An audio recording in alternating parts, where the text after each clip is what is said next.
Teaching is facing a burnout crisis. The workloads and demands of the job continue to grow, and unfortunately, it's pushing great teachers out of the profession. Almost half of Australian teachers are considering leaving the profession in the next 12 months, and 52% reported moderate to severe symptoms of depression. I've been in education for almost 10 years now, and I've seen it and experienced it firsthand. I'm going to share with you 4 strategies that can help reduce that burnout and make sure teaching is enjoyable. There's a whole network of teachers out there sharing ideas, resources, and support, so make sure to tap into it. Facebook groups are the best place to do this. For example, let's say you're a math teacher. This Facebook group right here is an absolute goldmine. If you're ever struggling for ideas or you just don't know what to do with your students, you can scroll through a group like this and you'll find a ton of people willing to help. We can see here there's people asking for certain materials or asking for advice, and then there's a bunch of incredible resources that teachers are creating and sharing for free. Every single thing you're seeing in this group here is free. If you're not specifically looking for resources or ideas and you just need someone to vent, I would recommend heading to Reddit. Reddit is basically an anonymous forum, so you'll find a lot of teachers on here that may be struggling with similar things to yourself, and you can go through their comments and their stories and vent to people as well in the same situation. And then my final piece of advice is to work with your colleagues. Teaching can feel quite isolating because you tend to do everything yourself, but if you're willing to just ask for support, you and all of your colleagues can put all of your ideas together and share. In the first school I worked in, every teacher planned everything themselves. There was no sort of sharing. And then I moved to a new school where we had a shared drive where everyone would dump all of their resources from previous years or ones they were using, and it took so much of the weight off my shoulders. So if you haven't already, start a shared drive with your team, get everyone to chuck in their favorite resources, and now you've got a whole database you can use. You may have already dabbled with AI, but honestly, it is changing the profession of teaching. I made a video about this last week, but essentially it's taking away the annoying admin tasks and giving you more time. For example, let's say you wanted to prepare a lesson. You can do this with something like ChatGPT by simply prompting it with the year level you teach, the topic you'd like a lesson for, and a rough outline of what you'd like. And in a few seconds here, it will produce you a full lesson plan that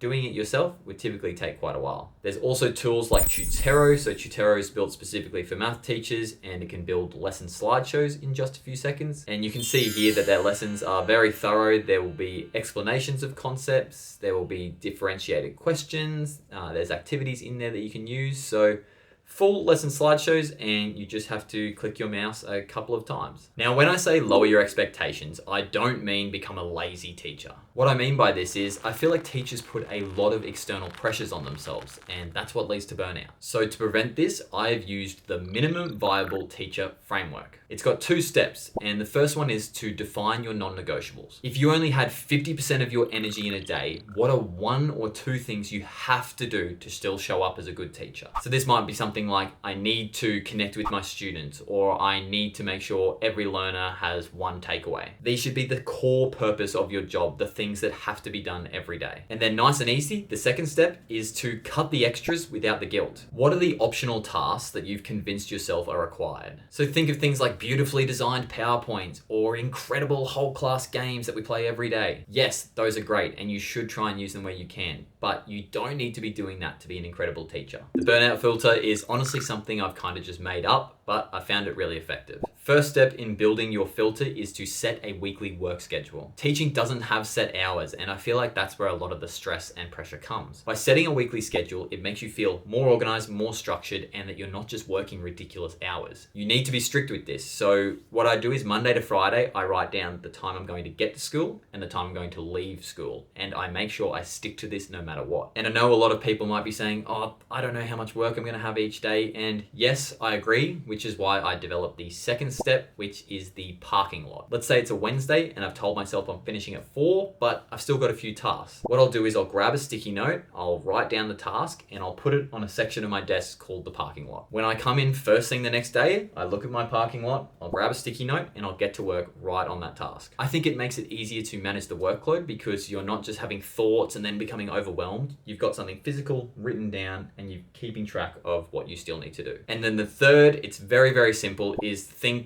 do I actually need to do this? Before adding something to your parking lot or your mental list of jobs, just think, what would happen if I didn't do this? If it doesn't actually need to be done, don't do it. Obviously, everyone's approach will be different and you may need to make some modifications, but I've found that this burnout filter is really effective. Teaching is obviously such an important job and we do have to put in a lot of effort. But at the end of the day, as long as you are giving all you can to your students and making sure that each day they take something out of the classroom, you're doing your job. I make videos every single week helping teachers, so if that interests you, check out some of the other videos, subscribe to the channel, and I'll see you in the next one.